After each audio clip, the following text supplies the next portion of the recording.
So we're talking about one of the greatest of all time managers, Jose Mourinho, the special one. But we're talking about whether his signings have been hits or flops. And in 10th position, Diego Costa for 38 million in 2014.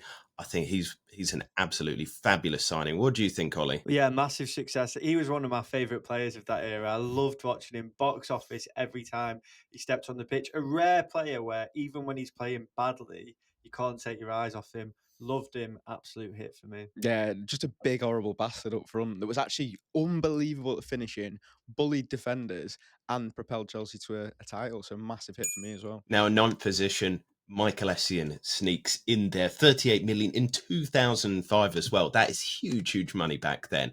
But was he worth the money, Sam? Yeah, massive, massive player for Chelsea. And then Mourinho would have brought him in on loan for Real Madrid as well, then, wouldn't he? So he signed him twice, scored a couple of bangers himself as well. So big hit for me. Yeah, you've got to caveat this though with the fact that Zidane was what 45 million back then. So you're talking about this would have been £100 million signing in today's day. So you compare Michael Essien to say Moises Caicedo, and you've got to say it's a hit, hasn't it? I mean, he was one of the best players in the Premier League, certainly in his position. So a hit. Now, another huge signing in that same period as well, 2004, Didier Drogba. I mean, there's no questions about him. He's a Chelsea all-time great. And for 38.5 million euros, he is outstanding.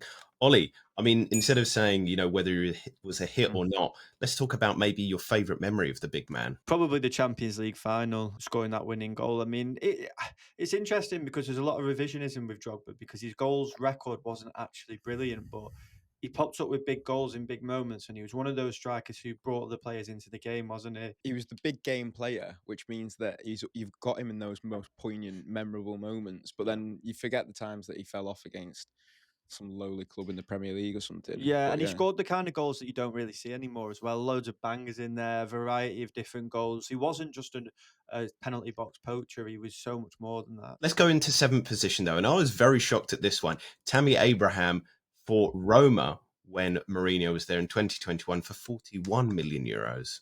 What is the kind of analysis on that one, Sam? I mean, I actually think Roma fans would say he's a hit because, all right, he fell off massively, but in his first season, he scored bags of goals and brought them the first trophy in God knows how many years, the first ever European trophy, I think it was. So he's in Roma folklore, isn't he? So massive hit, I would say, for them.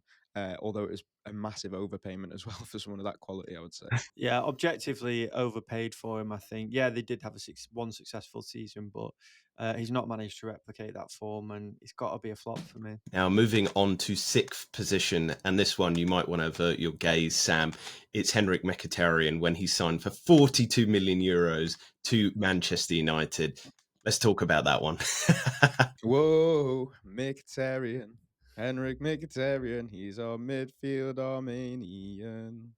I would say fucking horrendous. The worst Yeah. ever. He was so shit. When I saw Inter line up with him in the midfield in the Champions League final, I just thought, who are you kidding? The absolute Couldn't believe cheat. it. I'm just glad to see them get spanked all over the park with him in midfield. It's just a joke. Add him to the list of attacking midfielders that went to Man United, flopped heavily, and then went elsewhere and revived their career. Just Yeah. chuck him on the pile. There's about 15 of them. Massive, massive flop. Okay, now number 5, he was Roman Abramovich signing all over, a huge favourite of him, but he didn't replicate what he did at AC Milan. I feel sad that he couldn't as well. Andrei Shevchenko for 43.8 million in 2006, undoubtable flop, and kind of tarnished his reputation as well. Ollie, let's talk through Yeah, that I one. don't think he was ever cut out for the Premier League, but certainly not in the twilight of his career. He wasn't the most physical striker, was he? But he was such a good technician and such a brilliant finisher. Can't believe they paid that money for him in 2006. That's outrageous. That's well over 100 million in today's money. So you have to say it was a big flop, wasn't it? Yeah, no arguments from me. Massive flop, and like you both say, it's devastating to see, really, because I feel like, especially being a Premier League fan, living in England, you watch the Premier League, you hear about these people, and they're like gods, aren't they? And what Yeah. they're doing across Europe, you only get to see them a few times a season in the Champions League. Obviously, more these days, but a rarity to see those type of people playing week in, week out, and it just disappointed, didn't it? Basically finished his career as well, didn't it? I don't think he Yeah. ever found any form again. So we're back into the top 4 here, and Nemanja Matic a man that Mourinho loved so much, he signed him twice. And this one was when he went to Manchester United in 2017 for 44.7 million euros. Now, at Chelsea, he was a huge hit. But Sam, was he a huge hit at Manchester United? Not for me. I mean, United was struggling in midfield and they still are, and have been for, since Paul Scholes retired, probably. So it was another attempt at filling that gap. And don't get me wrong, he did all right.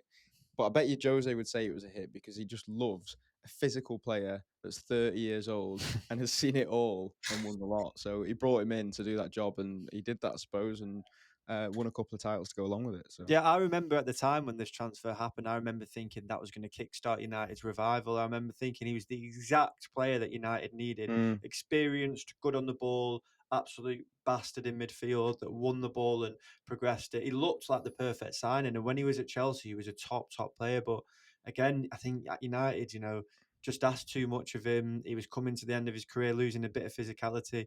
And he played for years, didn't he? They couldn't replace him. And I think that sort of again tarnished his reputation. Each year he looks slower and less able. And now we know he's homophobic as well. So yeah, you've got to say that it was a flop, really, haven't you? So let's move on to third position here. And he's somebody that, again, had flashes of brilliance, but he never was good enough for the 59 million euros that Mourinho sanctioned to pay for him.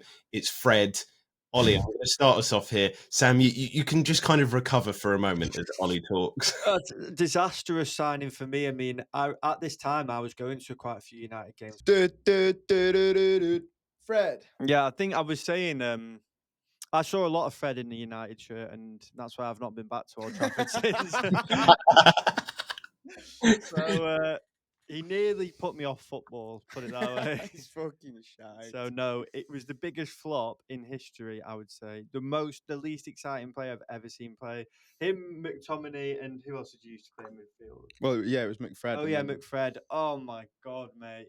But I still get cold shudders thinking about No it one now. playing in the right position, everyone out of Yeah. position, pure Yeah. vibe. Terrible player, but do you know what? We're being harsh because he was played out of position. Neither of those two are CDMs. They're both positioned next to each other as like Yeah. it's a terrible double pivot. Asked to do completely the wrong jobs. Yeah. But I also think if I asked you now what Fred is good at, what would you say? Like, what is he meant to be good at? Well, he was Brazilian, so you would think he could, take a ball down and he But could he run a can't do bit. that, no. No, he couldn't pass it either, could he? No, And but he he did could then run. start bending in direct free kicks when he went Yeah. back to.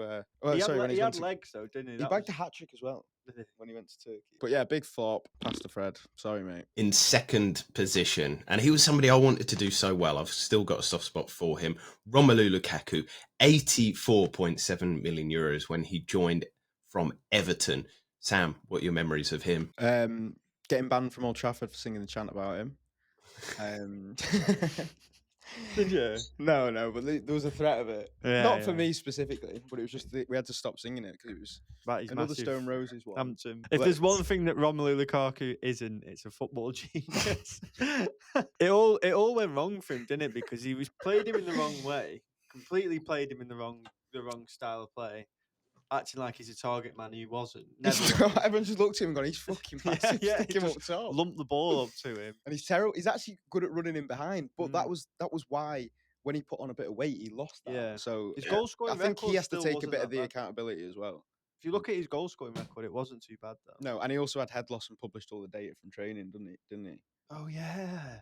Did he? Yeah. That's amazing. Because everyone was saying that he was heavy and he was now slow and whatever. So he published data from training showing that he was still one of the fastest in the squad or something weird. So let's move on to the number one position. And I think we've gone through this one many, many times, but for 105 million euros, Jose Mourinho's biggest signing ever is Paul Pogba. Even the name just rings bad memories for you, Sam. I'm a bit more positive on him because I mean, he's a great footballer. It's not necessarily bad memories. It's just like it's just such an old argument of like, is he or isn't he, and unlocking him and all that shite. It's just a boring like conversation. All right, he's good technically. He's good on the ball, capable of a banger, capable of playing a good pass, great technical ability, but just doesn't have the attitude for me. Mm. And like, you can deny that all you want, but he doesn't. And then it shows since he left United, it just proves it. It was like the Jose quote about, "Tell me what happens after they've left, if they play, when they play, whatever." He was a symbol of that era of Man United, he is. wasn't he, Pogba? So, and that was not a successful era by anyone's standards. So, I would say just given that he was a flop. Like, they brought him in to win the title again, to be the engine of that midfield for years to come, and he wasn't, and they never won a title. He has to be a flop. People think that because he can do a little chop or like a flip flack or whatever, Mm. that it makes him an unbelievable footballer. And it doesn't. If you're not showing up in big games and taking a game by the scruff of the neck, when you're that athletic and that much of a character and whatever, then you're just going to bring bad vibes, I think. So that is Jose Mourinho's most expensive signings ever. Do you disagree with our opinion? Well, let us know in the comments below. But for now, hit that subscribe button, share the video, and leave a like as well.